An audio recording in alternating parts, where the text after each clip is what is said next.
Some people appear cold, distant, or difficult to love, but in reality, they are often just trying to avoid being hurt again. Pain changes the way a person lives, and the hardest part is that almost no one notices it. According to Carl Jung, when pain is not understood, it hides and turns into behavior. In this video, you'll learn how deep suffering shapes people's actions, why they respond the way they do, and, most importantly, how unconscious pain can be transformed into real awareness. Stay with me until the end, because this may help you view yourself with less guilt and see others with greater compassion. Some people aren't cold, they're cautious. Others aren't hard to love. They've simply learned to question love itself. Many behaviors the world labels as distant, tough, or complicated are actually ways the psyche learns to survive what once hurt too deeply. When pain doesn't have room to be felt, it becomes a defense.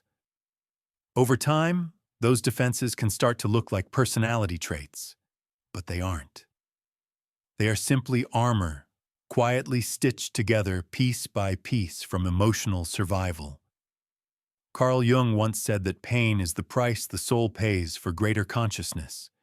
He didn't glorify suffering, but he recognized it as part of the psyche's growth. Deep pain, when approached with respect, can reveal not only where we are wounded, but also where we stopped fully living. In other words, profound suffering shapes behaviors that don't always come from temperament, but from the ego's effort to keep the soul functioning under pressure. People who have suffered deeply develop complex psychological mechanisms, often invisible even to themselves. The ways they react, connect, protect themselves, or withdraw are not random. They are structured within deep, unconscious layers, designed to prevent the original pain from returning. Judging these behaviors is like focusing on a scar while ignoring the wound that caused it. There is another way to look, a perspective that doesn't ask, "What's wrong with you?" but instead, "What happened to you?" That shift in perspective is what begins to turn suffering into understanding. From this view, behavior becomes a clue, a code, a map. The psyche speaks through symbols, repetition, and emotional patterns. Every reaction that seems excessive may simply be the echo of an old pain asking to be recognized. The wounded soul doesn't want sympathy, it wants to be seen. Being seen with empathy is the first step for the ego to stop reacting automatically and start listening. When we realize that pain shapes us but does not define us, we can slowly begin to loosen the armor that once felt like part of our skin. In its place, a new space appears, still delicate but real, where awareness can reach what once existed only to defend itself. Some pain doesn't disappear. It reorganizes itself within us. When it isn't welcomed, it forms living cores that keep reacting even after the danger has passed. Carl Jung called these cores complexes, unconscious emotional structures with a life of their own. They aren't harmful by nature. They are defense systems the soul created to manage experiences the ego couldn't handle alone. Imagine someone who experienced deep rejection in childhood. It doesn't have to be obvious. Sometimes it's silence, absence, or looks that spoke louder than words. That unprocessed emotional impact can become a rejection complex. Years later, this person may react strongly to anything that feels like distancing, a brief reply, a delayed message, or a neutral expression. It's not that they're overreacting, it's the complex responding. It's the wound speaking again with the same intensity as when it first formed. Jung said we all have complexes. The problem begins when they take control of us. When a complex is triggered, it can hijack awareness. A person may cry without knowing why, react disproportionately, shut down suddenly, or feel deep emptiness over something small. These reactions aren't irrational. Within the emotional framework of someone who has endured deep pain, they make sense. Many people who have suffered believe for years that they are too sensitive, too complicated, or too reactive. But the truth is that these complexes function like alarms, activated when the unconscious senses something in the present that resembles the past. Even if the ego can't immediately connect the dots, the reaction still occurs. These emotional cores don't disappear through willpower. They change when they are acknowledged. The process starts with inner listening. What part of me needs care right now? Where is this reaction coming from? What is this pain trying to protect? Awareness doesn't eliminate the complex, but it removes its hidden control. Complexes aren't flaws. They are emotional memories. When we learn to listen to them without fear or judgment, they stop shouting and begin to whisper. In that quiet space, the soul starts to reorganize, not to erase the past, but to create an inner environment where pain no longer reacts alone and can finally be cared for. Distrust is not coldness. It is survival for someone who was hurt where they once felt safest. For them, trusting again isn't a simple act. It's a risk, and one they don't take lightly. The ego, in its ongoing attempt to protect, learns avoidance. Even in situations that appear safe, the soul remains alert, because the unconscious does not clearly separate the present from the past. It simply recognizes familiar emotional patterns and reacts. This constant vigilance is an adaptive response to a world that, at some point, stopped feeling safe. It may originate from betrayal, a broken relationship, or a critical emotional absence. What matters is not the size of the event, but the psychological impact it left behind.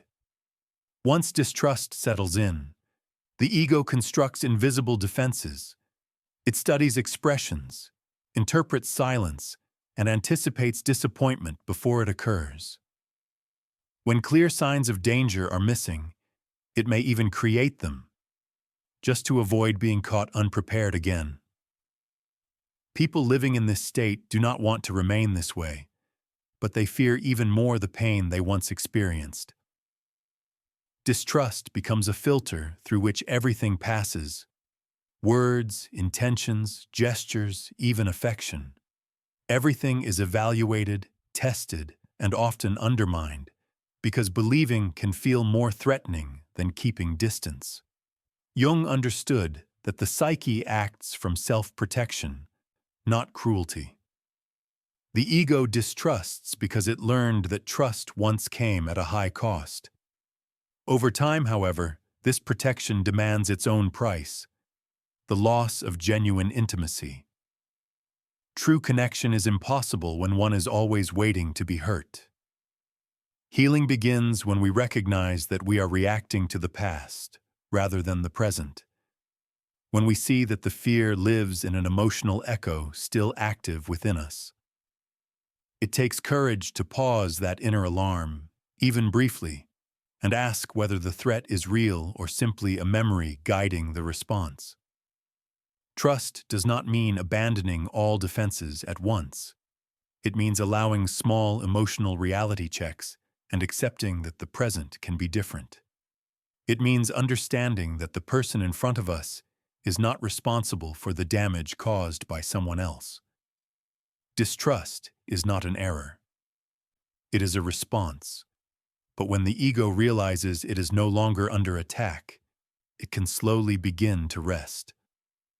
There are moments when life seems to collapse from the inside.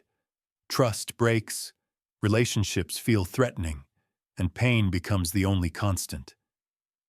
In such moments, isolation is not a decision, but an instinct. The wounded soul withdraws like an injured body pulling away from touch, not to manipulate, not out of pride, but because exposure feels unsafe. It goes silent, builds unseen walls, and retreats. From the outside, this looks like coldness or indifference. From within, isolation initially serves as a psychic shelter, a space where the soul tries to reorganize after being torn apart. In that darkness, the soul attempts to rediscover itself now that the world no longer feels secure. Jung viewed this inward turn as part of a symbolic process of death and rebirth. The shadow turns inward not because it has given up, but because it needs protection until it can breathe again. Sometimes silence is the only language available to someone still learning how to name their pain. Yet what begins as refuge can gradually turn into confinement. A pause becomes a habit. Protection becomes chronic withdrawal, and what once saved the soul begins to suffocate it. Over time, the heart adapts to not relying on anyone, beating behind locked doors with no clear key. Awareness is what allows change. There is no need to rush, but there is a need for honesty. It means acknowledging, "I withdrew to survive," while also considering, "Maybe I no longer need to be alone all the time." This inner recognition softens rigid defenses. Slowly, isolation can shift into solitude, a state where being alone no longer equals disconnection. From there, reconnection becomes possible, with feelings, with others, and with life itself, not as before, but more authentically. Some people appear unshakable. They speak confidently, move with certainty, and seem to know exactly where they are going. Behind that composed exterior, there is often a history of pain. Pain learned early, when vulnerability was not welcomed. Psychoanalyst Donald Winnicott described how children who were not emotionally supported develop a false self, a protective layer formed out of necessity, not choice. When distress goes unheard, the lesson becomes silence. Later in life, this pattern forms what Jung called the persona, the social mask everyone wears, but which, for deeply wounded individuals, can become a polished cage. The persona itself is not the issue. It helps us adapt, interact, and protect our inner world. Problems arise when we identify with it completely, when the mask stops being a tool and begins to feel like our skin. This often happens to those who endured rejection, humiliation, or abandonment. Feeling too exposed, they learn to perform strength, to appear unaffected, always in control. But that image is not the truth. It is a shield. A functional, intelligent, sometimes impressive shield, yet a lonely one. The more rigid the persona, the more inaccessible the soul behind it becomes. This is why wounded individuals can appear distant, cold, or even arrogant. They are not. They are simply too guarded to lower their defenses. The ego learned that emotional exposure is costly, that visibility can be dangerous. So it created rehearsed responses, neutral smiles, and automatic replies to keep pain sealed away. But the persona is not unbreakable. It begins to crack when hiding becomes unbearable, when loneliness outweighs protection, when inner silence grows louder than the outer image. Then the question shifts from "how do I appear?" to "who am I really?" That is where healing begins, not by removing the persona, but by loosening the need to hide behind it. True strength is not about appearing invulnerable. It is about allowing yourself to be seen, even while afraid. Not all empathy comes from clarity. Sometimes it comes from unresolved pain. Those who have suffered deeply often develop heightened sensitivity to others.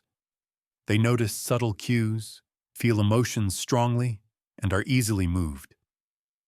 At first, this seems like a gift, and it can be.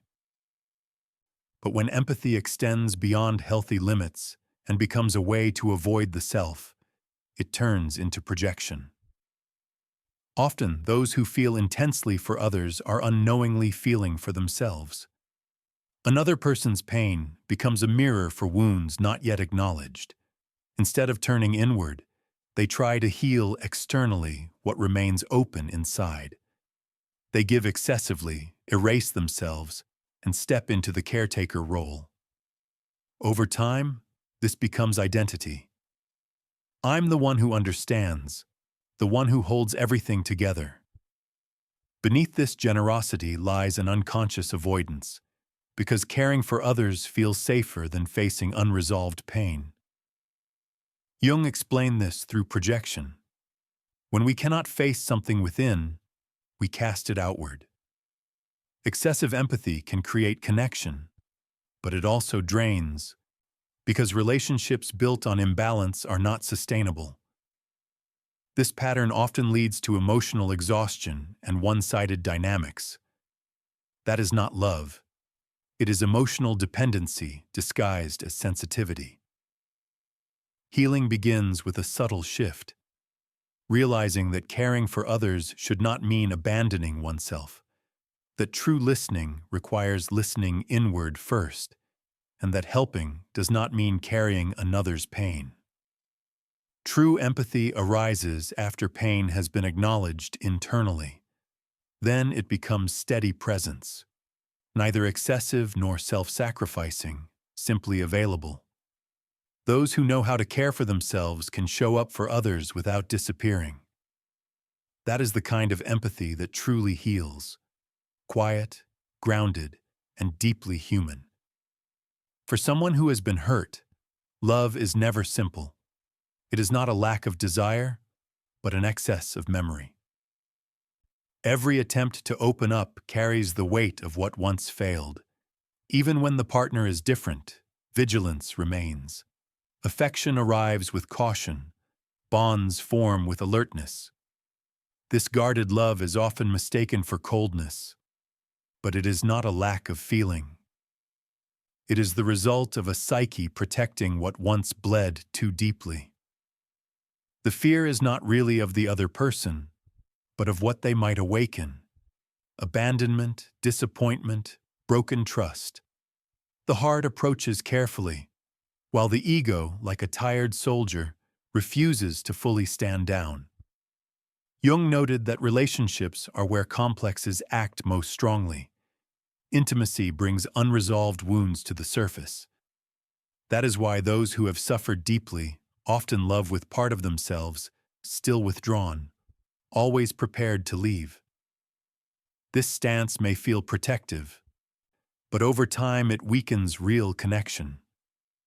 True bonding requires vulnerability, which means distinguishing between what belongs to the present and what remains from the past.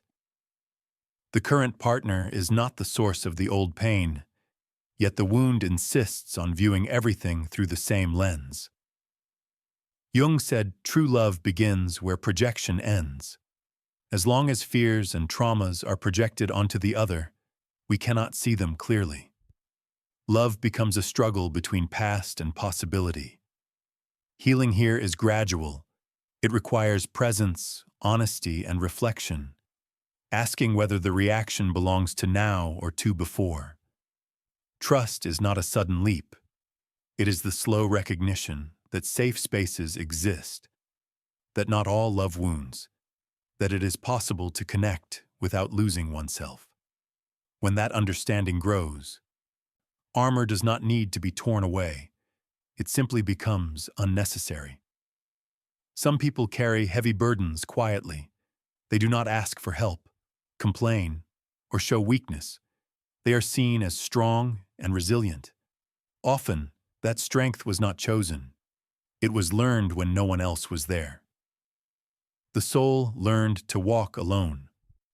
This strength is not loud or dramatic. It is built from repeated effort, exhaustion, and persistence. Jung believed suffering often triggers a search for the self, the deepest core of the psyche. When everything external collapses, something internal insists on continuing. That inner force holds the soul when the ego cannot.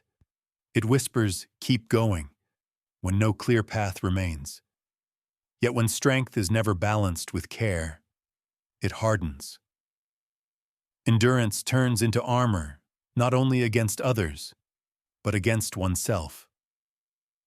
After holding everything alone for so long, showing pain can feel like betrayal of survival.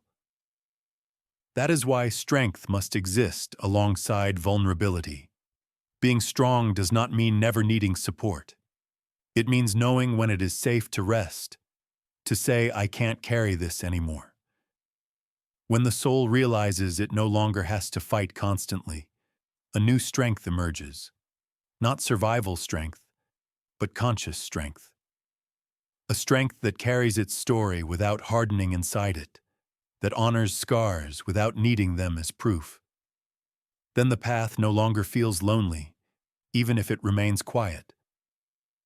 Some people live primarily in their minds rather than their bodies. They analyze constantly, replay conversations, and anticipate outcomes. It appears as intelligence, but often it is fear in disguise. Overthinking can be a refined way of avoiding feeling.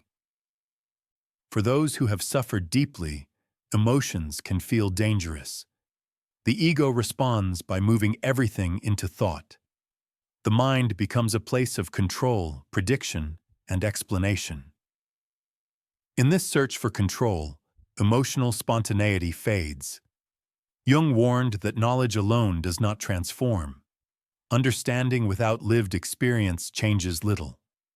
Excessive thinking suspends pain, but what is not felt cannot be integrated. What remains unintegrated continues to operate in the background. Many who overthink can explain their emotions clearly, yet remain stuck. Analysis without emotional acknowledgement becomes a loop. Thinking feels safe, feeling does not. Yet only feeling leads to change. When pain is allowed to pass through the body, not just the mind, it finally finds rest. Healing does not mean abandoning thought, but allowing space for emotion to exist alongside it, so that understanding and experience can finally move forward together. Alongside emotion, allowing the body to speak, letting tears come, letting silence settle without needing immediate explanation, does not weaken us, it humanizes us. When thought stops acting as a shield and returns to being a tool, it regains its true purpose, to bring clarity, not protection. Gradually, the soul begins to learn that feeling is not a sign of danger, but a sign of life. There is a form of sensitivity that cannot be taught. It is shaped by pain. Many who have suffered deeply develop a warm, almost instinctive presence. They know how to listen without judgment, sense what others struggle to express, and recognize where it hurts because they have felt it themselves. These are the people Jung might describe as wounded healers, reflecting the archetype of Chiron from Greek mythology, the wounded centaur who could heal others despite his own pain.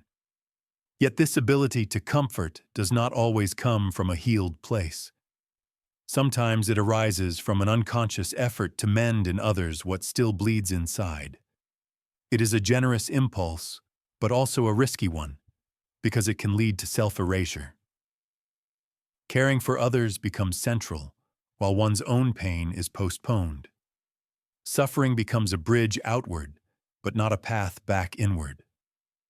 The wounded healer archetype carries both strength and fragility, the strength to transform pain into empathy and the vulnerability of hiding behind the caregiver role. By giving constantly to others, some avoid facing their own emptiness, which is why those who care for everyone often feel deeply alone. Jung understood this imbalance well. He recognized that the psyche seeks equilibrium, and excessive outward care often signals inner neglect. When helping others is paired with exhaustion, quiet resentment, or a sense of invisibility, it suggests the archetype is out of balance. Healing here does not mean withdrawing care, but extending it inward as well. It means accepting that another person's pain can touch you without consuming you, that listening outward must be matched with listening inward. You can be present without carrying everything. When the wound is turned into awareness, the wounded healer becomes a grounded presence, for others and for themselves. Care then stops being an escape and becomes a conscious choice, not driven by the need to save, but by having learned to walk alongside one's own pain. Expecting less can appear mature, but at times it is simply self-protection. When someone has been repeatedly disappointed, misled, or neglected, hope begins to feel dangerous. Creating expectations seems risky. To avoid being hurt again, the soul shields itself, expects little, desires less, and anticipates loss. Beneath this strategy lies pain that has not yet been processed. While this way of living may feel safer, it is also limiting. By lowering expectations to avoid pain, openness to life is reduced. Relationships lose depth, dreams shrink, caution replaces excitement, and potential joy is overshadowed by fear of loss. Jung believed the soul seeks expansion. At its core, the psyche wants to grow, experience, create, and love. But when marked by deep disappointment, it retreats, not because it wants less, but because it doubts its ability to survive another fall. In this context, low expectations are not weakness, they are defense. They are emotional boundaries built to protect psychological stability. Yet when this mechanism hardens, life begins to unfold only partially. Possibilities are filtered through fear, and anything uncertain is treated as a threat. Awareness of this pattern is the first step towards softening it. This does not mean returning to blind optimism, but allowing hope to exist without demanding certainty. It is realizing you can want something without breaking if it does not happen. That opening your heart does not require recklessness, nor does it require total withdrawal. Restoring hope is not naive, it is courageous. It is the courage to admit that, despite everything, you still want to live honestly, knowing life offers no guarantees. Beneath the scars, there remains a part of you that wants to feel, engage, and imagine. Even a small opening allows the soul to expand again, and with it, life itself. Not all pain ends when the event passes. Some experiences continue to echo for years, not because someone chooses suffering, but because something was never processed, never felt fully, never integrated. In these cases, the past is not a memory, it is a presence. Carrying it feels like moving through life with invisible open wounds. Jung said that what we resist persists, and few things are resisted more than psychological grief. Not only grief for loss, but grief for what never happened. The love that faded, the affection not returned, the childhood that was absent, the words never spoken, the futures that never formed. These unseen losses create inner ties that bind us to what is gone yet still influential. The ego often tries to move forward without looking back, relying on denial, minimization, or logic. But the soul does not rush. It needs time, space, and honesty. True psychic grief occurs only when there is room to feel, without judgment, explanation, or pressure to move on. Letting go of the past does not mean erasing it. It means integrating it. It is acknowledging what happened, how it marked you, how it hurt, and allowing it to settle into a place that is no longer an open wound, but a recognized memory. This process can be painful because it requires the ego to stop pretending everything is fine. It brings the soul face to face with real loss, the kind buried under years of avoidance. Yet only when grief is allowed can the past stop repeating itself in the present. Only then do old patterns loosen their hold and pain stops spilling into new experiences. Resisting the past keeps us bound to it. Letting it go is a quiet act of courage. It means saying, I accept what was, but I don't need to live from it anymore. In that moment, something shifts. Not because it disappears, but because it finally finds its place. When grief is integrated, the present becomes real, and the future no longer mirrors old pain. It becomes a genuine space for creation. Behind every defense lies a story, and behind every story is an effort to keep going. The behaviors of those who have suffered deeply are not flaws. They are responses shaped by chaos, silent strategies the psyche developed to survive what felt unbearable. Jung understood this deeply. He knew pain does not reshape us out of cruelty, but reorganizes us for survival. What looks like coldness may be containment. What seems like distrust may be protection. What appears as pride, distance, or excessive logic is often fear, learned early and reinforced until it became structure. That is why healing does not begin with judgment, but with listening, not with breaking defenses, but with presence. Individuation, the Jungian process of becoming who you truly are, does not happen despite pain, but through it. By facing what hurts most, we discover what needs transformation. When we bring light to the parts we have hidden, denied, or forgotten, we begin to rewrite our inner story with greater wholeness. Pain, once brought into awareness, stops being a heavy burden and becomes a point of connection with our own depth. The wound does not disappear, but it shifts. It no longer dominates. It becomes one part among many. In this inner reorganization, we gain something no theory can provide: real presence with our lived experience. Healing is not linear or fast, but it is possible. It begins when we look beyond surface behavior, our own and others, and recognize that people are not difficult. They are surviving with the tools they have. That realization is where true empathy is born, and with it, the chance to become more human, more whole, and more free. Once pain is acknowledged, it no longer defines us. It reveals us. Perhaps that is the real shift, understanding that suffering is not the end, but a doorway. A call to return to ourselves. An invitation to live truthfully, not in spite of what hurt us, but because we chose to face it with awareness and courage.